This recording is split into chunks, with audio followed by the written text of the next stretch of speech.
Good morning. Welcome to the bathrobe sessions.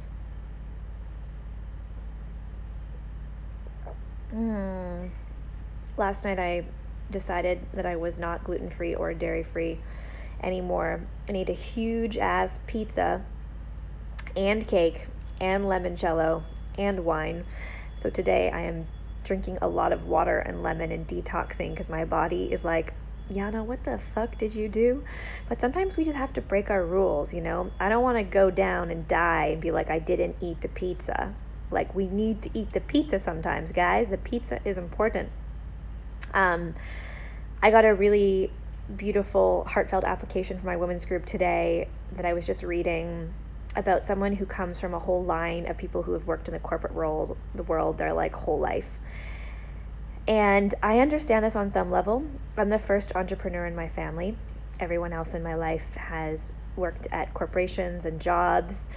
My grandparents are both academics and were like, one of them was a principal.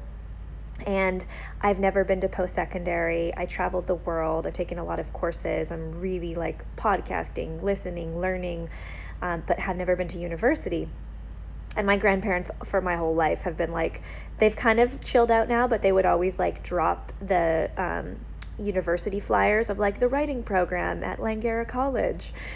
And one day I went up to my grandfather and I was like, are you not like proud of me? Like it was about 2 years ago. And I was like, I really feel like I've built a business as a writer and I'm doing really amazing things, but you're always kind of slipping me university flyers, and like I don't want to go to university. I don't feel like I have anything to learn in university. I've been living and learning in this world. I traveled around Australia, Hong Kong, Singapore, Guatemala, Peru, Costa Rica, Nicaragua, Mexico, all over Europe, lots of countries. And I really feel like I've had this experiential degree, right? I actually put life experience on my resume when I was younger because I traveled the world, and knowledge is from reading a book and wisdom is from experience, and we all have knowledge and wisdom on different things in our lives. Hi Dallas, good morning cousin. And so I really think it's important to talk about two things. Number one, you do not have to go to university. It doesn't matter if everybody in your life has gone to university or your parents want you to go to university. Take time to figure out yourself. If you don't know what the fuck you want to do with your life, stop figuring about what you're going to do and start figuring yourself out. If you figure out yourself and connect inward with your spirit and what you're passionate about, then you'll know. Then you can go to school. Don't even just take a gap year. Take a gap 4 years if you need. I think the worst thing we can do is like not know what we want to do, go to school, where then we like end up in debt while we're trying to figure it out. It's like, who made that rule up? That's stupid. I do think when you know what you want to do, school can be a beautiful way of expanding if you genuinely want it and need it. And we don't always need school. And pieces of paper don't matter as much. Our economy is changing. I don't think having a degree means that you get a job, I think that it's actually maybe safer to be an entrepreneur because you can create your own business where you're consulting with wisdom and experience that you've had. If you're in a corporation right now and you have a ton of experience in an area, it's like you can go consult for yourself with that part-time in the real world for money and then write books or make comics or play music in your time. You don't need to work for a business or a corporation. And it's really interesting. And like people talk about like the cons, like what if you don't have benefits, we don't have this. It's really not that expensive to buy insurance. In Canada it was like $160 a month for health insurance, and I'm still looking into US plans because I'm changing my residency, but it's like there's some for like $300 a month, and I just want you to think about $300 a month times 12 and whatever that amount is, and then whatever the value is of you having a life where you're actually doing something in alignment. Like, what's the bigger value for you? Having security, having paychecks, or could it be building a life that is for you? And being an entrepreneur is not for everyone, right? Being an entrepreneur is incredibly vulnerable. I realized this a couple of weeks ago. It's like whenever I think of a new offering or a new thing that I want to do, so in launching my women's group, I'm excited about that, but I don't know how the world's going to feel about something. And I really believe that we need to govern from the inside out. I'm not an entrepreneur who sits down and goes, what does my audience want to read? What will they buy? What are they excited about? I honestly don't care. The only thing that I care about is looking inside and going, what am I excited about? What do I feel connected to? Because if we're working of what this world wants rather than what we want, we're not in authenticity. We're not in alignment. This world wants a million fucking things. What do you care about? What gets you out of bed in the morning? What excites you? That's what matters. And so focusing on what do I want to give this world is so important. And what is my why? What is my mission? I have two whys. One of my whys is just to empower people to live their truths and be authentic. And my second why, which kind of is the why of This Is For the Woman, my apparel brand, of like why I made clothing, is I had a mentor years ago. We went for a walk in this beautiful redwood forest on the Sunshine Coast of BC. And I was just sharing with her, sometimes when I walk into a room full of people and there's all these eyes on me, I kind of want to shrink. And she looked at me and said, Yana, I would have never have known because you walk tall like an old cypress tree to me. And I was like, shit, women walking tall, women taking up space is what's going to heal our world. And I don't always walk tall. I'm editing my second book right now, and there's a poem there that says, I ask women to walk tall, for in them I find my spine. I have some days where I walk so tall that I scratch God's ass, and I have other days where I'm laying on the floor in security. And I think that's all part of the human experience. But I do really believe on a global level that we really need women to reclaim their power and their space and to walk tall. So those are my two whys. So with my clothing company, that's my what, right? And that's a service that I give to this world. And I make shirts that say, this is for the women who don't give a fuck, or, all of our shock value, Shark Girl stuff. It's like, why I'm doing that? It's because when you wear that shirt and you walk in this world, it is impossible for you to not take up space. And as a woman, it's a great exercise. You're going to get so many stares. Some people are going to love it. Some people are going to come up and take photos with you. Other people are going to hate it. And for me, that is one of my whys walking in this world. So hi, Marissa. Also, hi, Amanda. I saw you come on. And so those are my whys. That's what gets me out of bed in the morning. That's what I'm excited about. With coaching people, I think that when we live in alignment, we become happier and freer and more joyous beings. Depression is caused by feeling trapped. And so when we get trapped in jobs, cities, relationships, whatever it is in your life, when you stay too long in things, when they're no longer in alignment, and to be honest, like, we're always moving, we're always changing. Even when I'm standing still, the earth is moving. It is impossible to not evolve. It doesn't matter if you're reading a podcast, you're going to be evolving and changing, and things are going to shift for you. And so depression shows up when we're staying in things that are no longer in alignment. And suicide shows up when we are feeling so trapped that we see things in black and white. I'm calling on Louise L. Hay's knowledge of that, which I deeply resonate with. And I've worked with clients that have depression, and when you empower them and they realize, like, oh, I actually do have a choice, that's when we can break out of it. And so to loop this all back in, I was reading an email today in an application for my women's group, and this woman, hi Annabelle, I miss you deeply and love you. She wrote me and said, I come from a whole line of people who've worked in corporations, and I'm almost 40, and walking away from my job right now, no one in my family understands.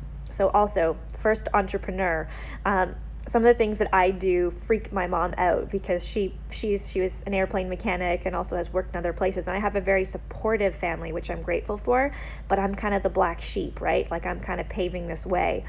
And one of the most beautiful things is, and she was sharing about like kind of needing like a bit of a cheerleading support group in choosing to maybe walk away from her corporate job to look for something that she is more in alignment with. And her words were so beautiful and vulnerable and full of spirit, and I get it. And one of the things I have realized is that when you have an idea, like if you get a cool idea about something you could do that just shows up and it really excites you, it's really important who you take that to. And sometimes turning to the people that are closest to you, like your friends and your family, is actually not the best thing, because you need to bring your ideas, or the best place to bring your ideas, not need to, you do whatever the fuck you want, but the best place to bring our needs to and our ideas to is to people that are living in courage and living in alignment. And if people in your life have worked a job, a 9-to-5 job they've hated for their whole lives, and their belief is when you work a corporate job 9 to 5, it means that you're safe. For them, that's their truth and they're safe. And they're not going to tell you, yes, walk away from that job that's sucking your soul and causing you stress and depression and anxiety and creating disease in your body. They're not going to tell you that, because they've sucked it up and done their job for 20, 30 years. And in their world and in their belief system, for them, that's what makes them feel safe. So you walking away from what they see as security is not going to make them feel safe. So don't go to people who are unhappy in corporate jobs and have stayed because they believe it's the way. If you are looking for a cheerleader to go off and do your own thing, you need to bring your ideas to people who have also had the courage to pursue what it is they love. They are going to be the best support for you. They are going to be the ones who are going to say, yeah, it was really fucking scary. And, yeah, I didn't know where the money was coming from. And yeah, sometimes it's still really hard. Sometimes I don't know where money is going to show up. Sometimes I wonder if I'm going to love this forever and if I've made a big mistake. But the truth is that when I wake up every day, I feel light in my body, because I am living in my truth and I am in alignment with what I'm giving my life force to. And that is invaluable to me. You need to find those humans. Water break. And I have groups of friends, that are in alignment. Actually, most of my friends, to be totally honest, like in Encinitas, I have a friend who's an acupuncturist. I have a friend who is a opera singer. I have a friend who's an amazing writer and journalist who covers stories. Who are other people that I know here? I have 2 other friends that are starting in amazing companies I can't talk about because they're still in the discovery phase. But pretty much most of the people in my life, it's important that people are in alignment. And here's why. People, for me, living in courage is a non-negotiable for me. Having friends and a partner someday who are living in courage is important to me, because when we do not have the courage to be all of who we are, to go after the job that is what we really want, to set boundaries with people and with ourselves that are going to allow us to love ourselves more, if we don't have the courage to do those things, we're not living in alignment, and we are going to be feeling trapped. We are going to be feeling disempowered. We are going to be feeling like the victim. And I don't fucking believe that you have no choices. Every single one of you has a choice. Every single one of you gets to wake up every day and say yes and say no to anything that you want. So I do not have sympathy for people who feel trapped in things when I don't feel like they've explored and had the courage to make choices that could radically change their life. And especially with a man, it's like, if a man isn't having the courage that I'm going to be with to be in alignment in his life, how is he going to have the courage to show up and love me? Because I'm a fucking courageous woman. I have spent 5 years walking away from a life. I used to live in Edmonton, Alberta. Do you know where that is? Probably not, because it sucks. It's I'm sorry, Edmonton. There are good things about you, like Edmonton Folk Fest. And someday I'll come back and we'll talk about the fact that I have a hate relationship with you. But Edmonton, Alberta in Canada is minus 30 degrees Celsius in the winter. It's full of oil, hockey, a lot of the bad parts of rednecks, because not all rednecks are bad. The closed-mindedness pieces. My connection is just not liking this. It's like, you're being too hateful in Edmonton. I used to sell condos in Edmonton. I used to bartend till 3 or 4 in the morning at a couple of different places. And then I would go travel the world with the money that I saved up. And then when I was away, I was happy because I got to be all of who I was, And I would come back and I would feel depressed and trapped and want to watch Netflix and hide. And I would just like living a authentic life only half the time.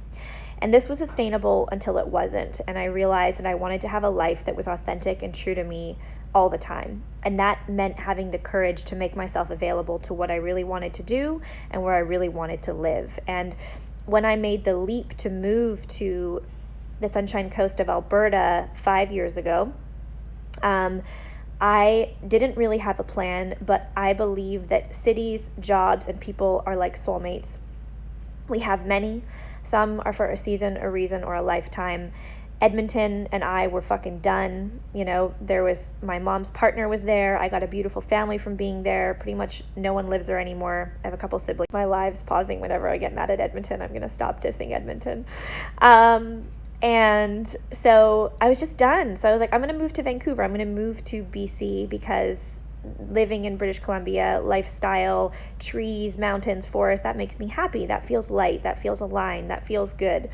And this one guy was like, people that move to BC are so shallow. I was like, whatever, I'm fucking shallow. I want to live in a beautiful place. You can stick it out in your fucking snowy, shitty, brown Albertan skies. And so I moved to BC and I started to intern with this filmmaker, and I only made $10 an hour.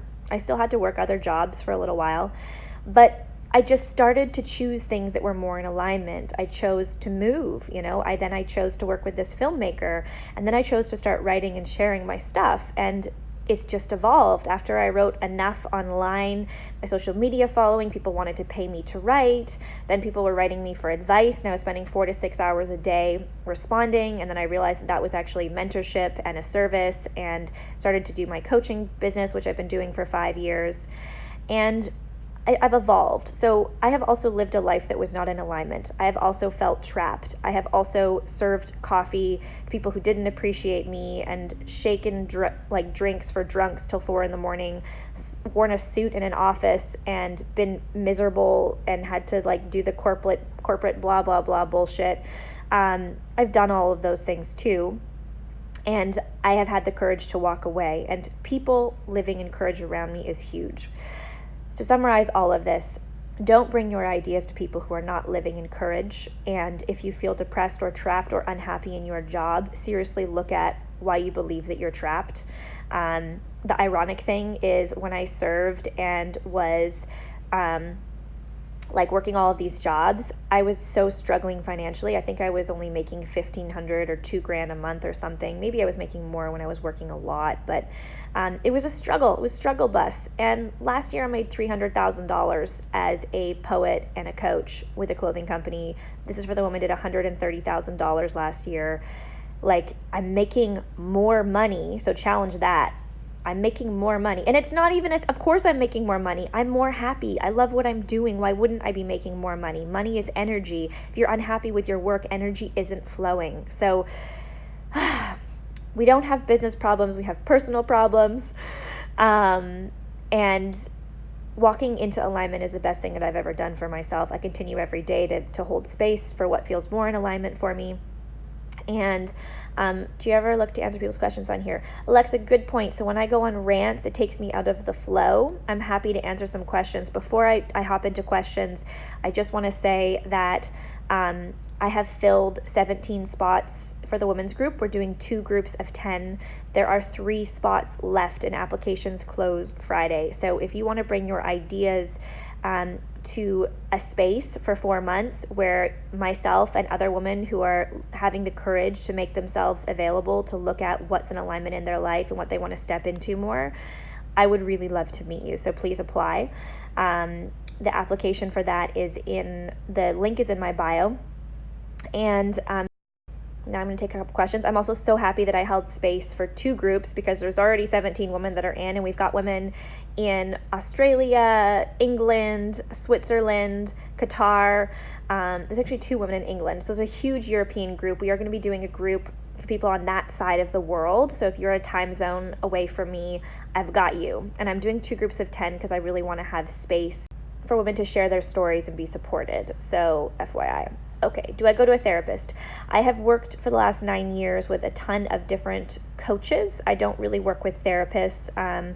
I also work with a lot of somatic body healers, and I've taken an amazing course called The Gift and the Launch in Edmonton, Alberta. That was the first thing I did. Rayanne Woodschatz has been my coach for 9 years. I've worked with a holistic sex coach, Drew Gerald, Brenda Louise, a money coach.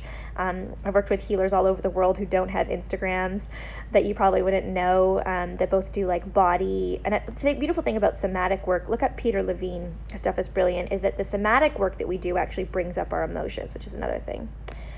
I think there was one other question in here. How do you find you find your tribe by finding yourself and tuning into that, and then listening when you have resonance with another person, and then choosing to create space for that person in your life. Anything else in here, guys? Do you have any questions? Okay. Nope. I think that's it, guys. I don't think there's any other questions. Of course, yes, and I'm still finding my tribe.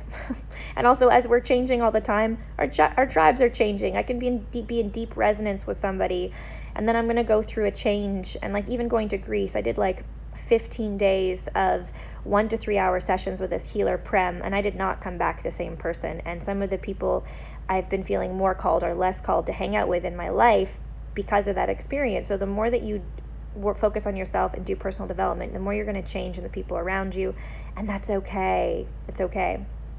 I did not go to college. I am self-taught in all the things that I do and teach from my wisdom and from my experience and what has worked for me in my journey. Personality disorders, not sure that's my comfort zone. I am not a psychologist or a therapist. I do have really good people that I could refer someone to. The other thing is sometimes when people have like a mental health piece or a disorder, I will work in tandem with a therapist. So as long as they're being supported on that with a therapist, I'm happy to work with them on their art and other things in their life. But as far as being the sole supporter for somebody that has mental health or personality disorders, I would say that's not my zone of genius. How do you find a tribe as a nomad, though? I actually find that when I'm traveling, I'm more open, so it's easier for me to connect with people. So because I travel alone a lot, so I'm like, have to put myself in the way of the world. So I find a lot of people when I travel. Actually, one of my biggest struggles is the people that I love the most live all over this world. So my tribe is fucking strong, but like Allie Caucus lives in Vermont, and she's a little travel bee. Kevin Paris Music is a musician who's always on the road. Mark Groves and Kai Macbeth are also traveling all over this world. I have tons of friends. Jen Perel, who lives in Encinitas, and like my friend Hannah, who just travel a lot. And Samantha Skelly. So there's like all these people that I really love and resonate with, but we're also traveling and moving, and that's hard, holding space for people that you love, living everywhere. Okay. How do you know that the coach or healer is for you? Listen to your body. Listen to your body. Does it resonate? Listen to your body. And if you don't know how to listen to your body, start with asking little questions like, do I want tuna for dinner? And like, hear what that feels like in your body. Is there resistance? Is there acceptance? And I'm getting hungry, so I'm only taking a couple more questions, guys. I love you, but I'm hungry. What do you do about hurtful people in your comment sections? I feel some shame around deleting comments, but also know they're hurtful to me, people who see the comments. So Mark Groves talks a lot about boundaries and the fact that if somebody has treated you shitty, this could be like an ex, this could also be just a troll. If someone's being malicious and mean and just has like not nice energy, and there's a difference between like feedback and being mean. If you allow them to continue to be in your space, you're telling them that their behavior is okay. Their behavior isn't okay. Also, I love Brene Brown, who she quotes someone else, I think, but she's like, listen, if you're not in the arena, for me means if you're not a writer or an artist who's also sharing slabs of your heart with this world for a living, I don't give a fuck what you have to say, because I'm playing in a different arena and you're just sitting in the stands. So I think that it's beautiful to block people. I block people every day. I delete comments that hurt me. I was really hurt last week by a comment, but it also was a really great message for me to look at something in my life. If people are being nasty, just get rid of them. It's like, think about your social media as your house. And if someone's coming into your house and like screaming at you and being a dick, are you going to let them sit down? Probably not. You're going to be like, get the fuck out. I don't even know who the fuck you are. So that's how you should treat your trolls. I'm going to do a whole webinar on that, by the way. I sometimes get anxiety sometimes. I've never had a panic attack. Social anxiety is actually something new for me the last 2 years, but sometimes when I'm in groups of people I don't know, I went to a wedding in Quebec where I didn't know everybody and had a hard time connecting, and I got social anxiety for like the first time in my life, where I didn't really feel safe or secure. Also on a boat once, I was working on a boat in the BVI's and I didn't connect with the crew, and I got social anxiety in that setting. So anxiety is not feeling safe and not trusting the process. Really stuck and just can't get out. What do you think is the first step to break free? Look at where in your life you feel trapped. Job, relationship, city, roommate, friends. Break up with those people and those things. I did not do a training to become a coach. I actually don't like the word coach. I don't know where I fit in the sphere. I'm trying to lean into that. I started off with mentor. I teach through the wisdom of my experiences. So I think that knowledge is reading a book and wisdom is experience. So I am comfortable teaching in the sphere of walking away from a life that is in alignment, starting a business, sharing the things that I have learned and know. I'm also comfortable teaching the things that I learn and understand about personal development from my last 9 years and my journey. That feels comfortable, and when I am out of those zones, I refer people to other people and will let them know that I'm not their human. I do not answer people's DMs because there are 100,000 people that follow me and I am out living my life. All right, guys, I'm hungry. This is it. If any of you interested in more real talk, soul talk, women's group has 3 spots, and I really enjoyed this. Thank you for all your beautiful questions, and this was great. Thank you for joining the bathrobe sessions, and till next time. Have a beautiful day. Remember that we do not know when we are going to go, and all you have is today. And I know that sounds morbid, but like, you literally do not know how much time you have on this planet. You do not know when you're going to go down, if it's going to be a car accident, if whatever. It's like, you don't know. So every single day that you spend not living your life in alignment is cheating yourself of the gift of living. Boom.